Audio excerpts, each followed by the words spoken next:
रसाचार्यं रसोत्सुकम्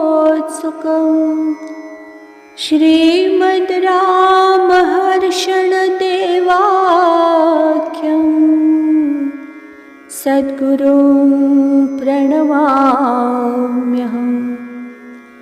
वन्दे गुरुपदकञ्ज कृपा सिन्धु नररूपहरि महामोहतमपुञ्ज जासुवचन रविकर निकर। आइए अगली चर्चा में प्रवेश करते हैं। सूत्र संख्या 111। आचार्याभिमानिनं सर्वभावेन भगवत्प्रसादस्य प्राप्तिर्भवति।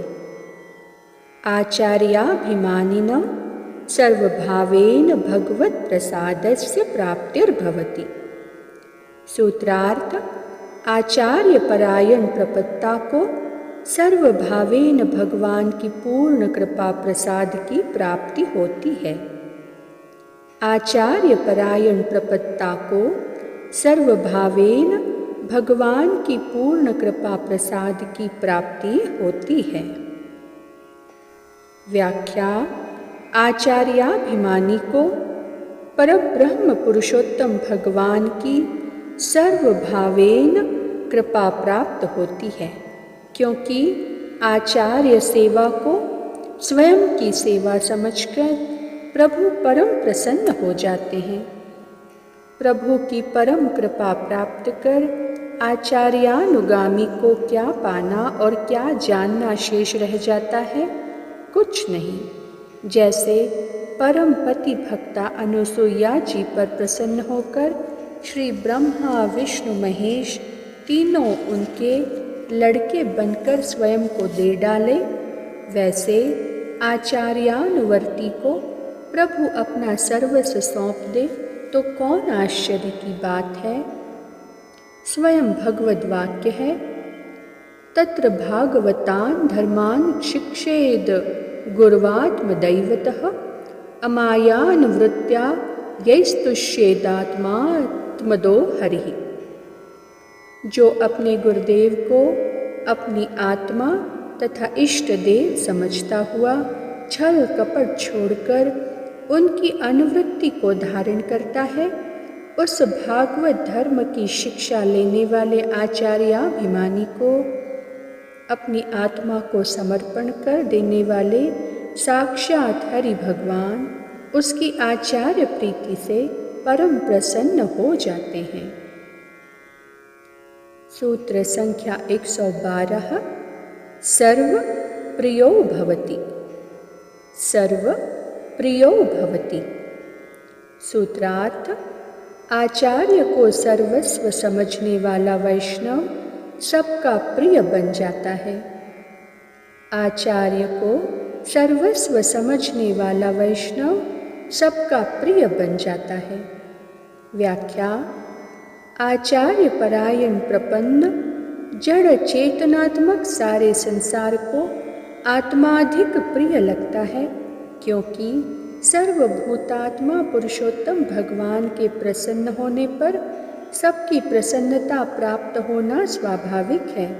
जैसे मूल के पुष्ट होने पर वृक्ष का तना, शाखा, उपशाखा, टहनी और पत्ते सब पुष्ट और हरे भरे रहते हैं, वैसे ही उक्त विषय को समझना चाहिए। जिज्ञासा होती है कि ईश्वर और आचार्य के अनुवर्ती साधनों में क्या प्रपत्ति धर्मानुसार कोई भेद भी होता है कि नहीं?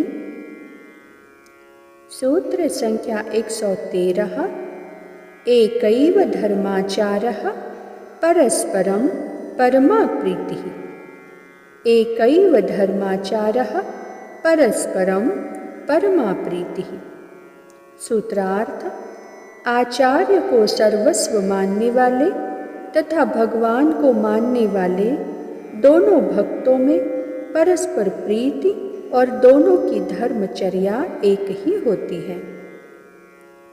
आचार्य को सर्वस्व मानने वाले तथा भगवान को मानने वाले दोनों भक्तों में परस्पर प्रीति और दोनों की धर्मचर्या एक ही होती है। व्याख्या: परब्रह्म पुरुषोत्तम भगवान और आचार्य के अनुयायियों में कोई भेद नहीं होता। प्रपत्ति धर्म भी एक ही सदृश होता है। रहस्य त्रय अर्थात मूल मंत्र, चरम मंत्र तथा द्वय मंत्र दोनों को आचार्य द्वारा प्रदान कर प्रभु प्रपत्ति कराई जाती है। दोनों भांति के प्रपन्न श्री हरि गुरु संत के प्रति श्रद्धा रखते हैं। सारे संप्रदाय सिद्धांत एक से रहते हैं। अंतर इतना है कि आचार्याभिमानी दृश्य आचार्य को ही परब्रह्म परमात्मा अर्थात अपना इष्ट देव मानता है और परब्रह्म पुरुषोत्तम भगवान का भक्त अदृश्य साकेत गोलोक वैकुंठ धाम स्थित भगवत स्वरूप दर्शन को आतुर रहा करता है तथा आचार्य शुश्रूषा एवं कृतज्ञता प्रकट करता हुआ प्रभु प्रेमियों के संग का आस्वाद लिया करता है। एक प्रत्यक्ष आचार्य में ही आचार्य के उपदिष्ट ध्येय ज्ञेय परमात्म तत्व को देखता है। दूसरा उसी तत्व को साकेतादि परव्योम पीठ स्थित मानता है। अस्तु, पुरुषोत्तम भगवान को पाने की त्वरा में रहकर आचार्य श्री को प्रापक समझकर तद्वत उनकी सेवा करता हुआ कालक्षेप किया करता है।